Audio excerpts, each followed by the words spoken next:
आत्मा, ये काल कौन है जो गीता जी अध्याय नंबर 11 के श्लोक नंबर 32 में कहता है, मैं काल हूं और सबको खाने के लिए अब प्रवृत्त हुआ हूं। अर्जुन, तू ना युद्ध करेगा तो भी मैं इनका नाश करूंगा। तो वो काल कौन है? वो श्री कृष्ण काल नहीं है। श्री कृष्ण नहीं बोल रहे थे, श्री कृष्ण में एक भूत बोल रहा था, एक प्रेत की तरह बोल रहा था। कौन? ये ब्रह्म बोल रहा था, जिसको वैदिक धर्म वाले जिसको ब्रह्म कहते हैं, और संत मते को उसको ज्योत स्वरूपी निरंजन कहते हैं, काल निरंजन भी कहते हैं।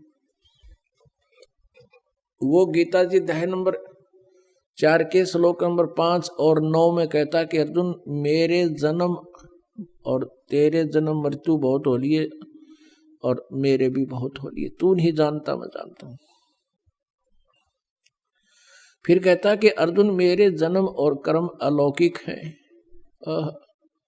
अब उसके कर्म न्यों अलौकिक हैं कि मैं कभी किसके सामने नहीं आता। गीता जी अध्याय नंबर 7 के श्लोक नंबर 24-25 में गीता ज्ञानदाता यो काल श्री कृष्ण में बोल रहा है।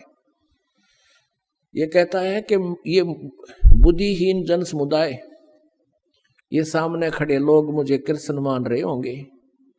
I am not Krishna. मैं कभी व्यक्ति रूप में किसी के समक्ष प्रकट नहीं होता, मैं कभी किसी के सामने एज इट इज नहीं आता, मैं अपनी योग माया से छुपा रहता हूं। ये मेरा घटिया नियम है, अवै अनुतमाम, ये मेरा अटल घटिया नियम है। तो वो कहता इसी आधार से मैं किसी के सामने नहीं आता। तो ऐसे जन्म और कर्म अलौकिक हैं। कर्म तो ऐसे अलौकिक हैं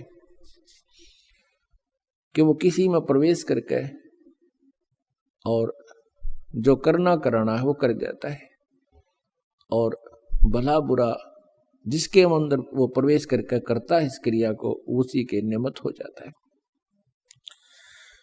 जैसे एक बार गंधर्वों का और नागों का आपस में झगड़ा हो गया। गंधर्वों ने नागों को हरा दिया।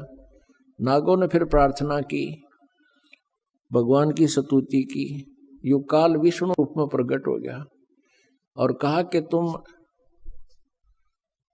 एक राजा ससाद है, उसको लड़ने के लिए तैयार करो। उसके शरीर में प्रवेश करके मैं भूत की तरह जाकर इन सब न मार दूंगा, गंधर्वों का नाश कर दूंगा। ऐसा ही कर दिया। ऐसे ही एक बार राक्षस और देवताओं के आपस में झगड़ा हुआ।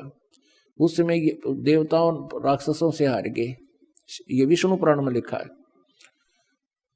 तो देवताओं ने फिर प्रार्थना की, काफी दिन तक तप किया। फिर विष्णु रूप में यह काल प्रकट हो गया, विष्णु जी के रूप में, और कहा कि मैं तुम्हारी सब स्थिति से परिचित हूं। तुम प्रकुत्स नामक उस राजा को लड़ने के लिए तैयार करो, मैं उसके शरीर में प्रवेश करके सबको मार दूंगा, हरा दूंगा। ऐसा ही कर दिया। तो ये काल है। जब महाभारत के युद्ध में श्री कृष्ण जी बिल्कुल रुचि नहीं रखते थे युद्ध करने और कराने की, क्योंकि उन्होंने स्वयं भी कह दिया था मैं हथियार नहीं उठाऊंगा, और 3 बार शांति दूत बनकर गए थे कि तुम युद्ध ना करो, कौरव पांडव अपना प्यार से सुलझा लो। जब नहीं मानने थे, जब कह दिया था कि मैं युद्ध भी नहीं करूंगा, हथियार भी नहीं उठाऊंगा, एक तरफ मेरी सेना होगी, एक तरफ मैं होऊंगा। और फिर महाभारत का युद्ध नहीं टला, स्टार्ट होने वाला था। उसी समय अर्जुन मना कर देता है कि मैं युद्ध नहीं करूंगा, और काल को पता था कि श्री कृष्ण जी भी कह देगा ठीक है चलो वापस, कुछ नहीं बिगड़ा अभी तक। उसी समय ये काल प्रवेश कर गया श्री कृष्ण जी के अंदर। ये 21 ब्रह्मांड का स्वामी, जिसने हमें यहाँ फंसा रखा, धोखा दे रखा है, अपने उल्लू सीधा करता है। 1 लाख मानव शरीरधारी प्राणियों को नित आहार करता है, खाता है। उस उद्देश्य से इसने वो जुल्म करवाना था और हमें यहाँ फंसा के रखना है। तो इसी उद्देश्य से उसने ये सब जुगाड़ जोड़ रखा। तो ये कहता है कि मेरे जन्म और कर्म अलौकिक हैं। तो ऐसे वो कहता है 11वें अध्याय के 32वें श्लोक में कि मैं काल हूं। अर्जुन कहता है 11वें अध्याय के 21वें श्लोक में कि भगवान आप तो देवताओं को भी खा रहे हो, ऋषि महर्षियों भी आपसे कांप रहे हैं, हाथ जोड़ रहे हैं, मंगल हो मंगल हो, मंगल कामना कर रहे हैं, हमें बख्श दो बख्श दो। और ये देवताओं का झुंड का झुंड आपके मुख में समा रहा है। तब 11वें अध्याय के 32वें श्लोक में कहता अर्जुन, मैं तो काल हूं और सब न खाऊंगा। तो पुण्यात्मा, हम इस काल के जाल में फंसे हुए हैं, इसने हमें मिसगाइड किया हुआ है। और 1,00,000 मानव शरीरधारी प्राणियों के आहार करने का इसको श्राप लगा हुआ है, क्योंकि इसने सतलोक में उस शाश्वत स्थान पर सनातन परम धाम में जब हम सभी थे और ये भी था, वह एक भयंकर गलती की थी।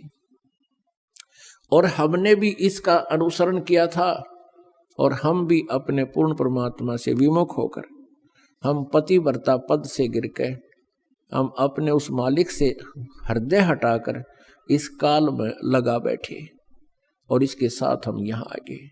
इसने 3 बार तप करके ये अपना सारा डमडमा उस पूर्ण परमात्मा कबीर देव से ही प्राप्त किया हुआ है। जब तक हमारे पुण्य रहे, सतयुग में, प्रथम सतयुग में हमें स्वर्ग में रखा,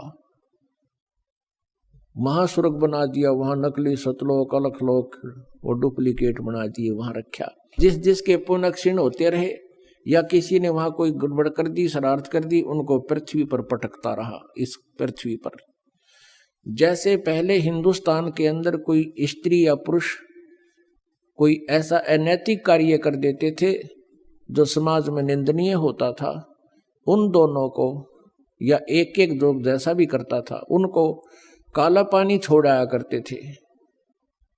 काला पानी है इंडोमान निकोबार, एक द्वीप है, समुद्र के बीच में, चारों तरफ समुद्र है, बीच में वो टापू है, वहां छोड़ाया करते थे कि ये वापस यहाँ आएंगे नहीं और यहाँ सबको खराब करेंगे नहीं, ये सजा देते थे। फिर वहां धीरे धीरे हजारों की संख्या में स्त्री पुरुष हो गए। उन्होंने फिर अपने नए सिरे से वहां अपना जुगाड़ जोड़ा, आप पर कोई ढूंढ बनाए, आप पे उन्होंने वहां तो फिर शुरू में तो एक ऐसा था जैसे जंगली राज होया करे, सब आपस में दुराचार करने लगे, उनसे संतान होने लगी, और फिर वहां धीरे धीरे उन्होंने अपना नियम ठीक सा कर लिया। यही स्थिति यहाँ है। हम सतलोक में रहते थे, वहां भी ऐसा ही शरीर था, लेकिन वो शरीर उस मटेरियल का बना हुआ था, उस पदार्थ का बना हुआ था जो कभी नाश नहीं होता, उसमें वृद्ध अवस्था नहीं आती। और उस सतलोक में जहां हम रहते थे, वहां किसी चीज का अभाव नहीं है। सदाबहार वृक्ष हैं, सदाबहार ये पेड़ पौधे बेल लताएं हैं, वहाँ काजू किस्म सेब संतरे ये सब प्रकार के फल और मेवा, दूधों की नदी, वहाँ का जल अमृत है, कभी खराब नहीं होता। उसी का एक एग्जाम्पल है, एक सैंपल है ये गंगा का जल। गंगा जो दरिया है ये सतलोक से आया हुआ जल है। सतलोक से चलकर ये विष्णु के धाम में, विष्णु के धाम से फिर शिव के धाम में, और शिव के धाम में सबसे ऊपर एक जटा कुंडली डैम बना हुआ, जटा कुंडली सरोवर है। वो वहां से सब सतलोक से गंगा आ रही थी, उसको जटा कुंडली डैम को भरने में 6 महीने लगे थे।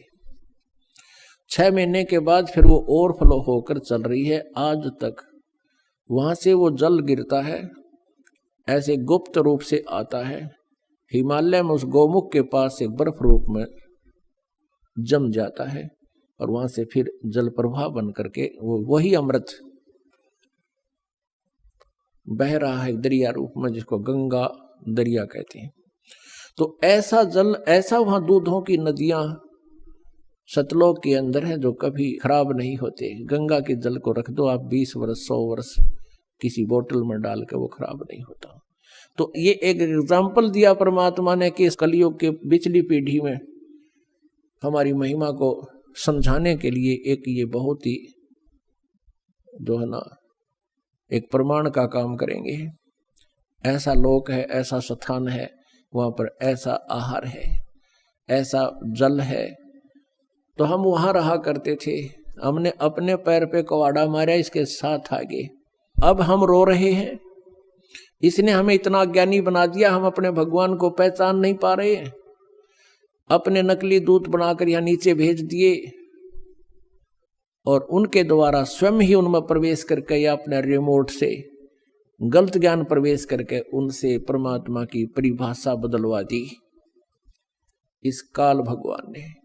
और सभी परमात्मा को निराकार बताते हैं। तो निराकार बताने वालों ने जो साधनाएं की, उस साधना से प्रभु प्राप्ति हुई नहीं, उन्होंने भी सेकंड कर दिया, समर्थन कर दिया हजारों वर्ष समाधि लगा करके कि परमात्मा निराकार है। वेद और गीता जी पुराण बताते हैं वो परमात्मा साकार है, नर आकार है, मनुष्य सदृश्य है। उन वेदों और गीता को सत्य मानने वाले ऋषि महर्षि भी नहीं समझ सके, क्योंकि उन्होंने लोक वेद आकाशवाणी से, अंदर की प्रेरणा से, अपने हठ योग से की गई साधना से काल ने उनसे यही निर्णय निकलवा दिया कि गॉड इज फॉर्मलेस, परमात्मा निराकार है। जबकि वो पढ़ते हैं, विद्वान पुरुष थे, संस्कृत जानते थे, पढ़ते भी थे, लेकिन उस अज्ञान के आधार को उन्होंने लोक वेद को मुख्य रखा। सदग्रंथों को भी वो मानते थे, ये भी मान्य है। लेकिन उन सदग्रंथों को अब इस दास पर कृपा हुई परमात्मा की देखा, उस परमेश्वर ने इस दास का ज्ञान योग खोल दिया। अब हम इधर से तो हिंदू धर्म को मानते हैं, हिंदू धर्म को मानते हैं तो हिंदू धर्म के हमने सदग्रंथों को भी मानना ही पड़ेगा।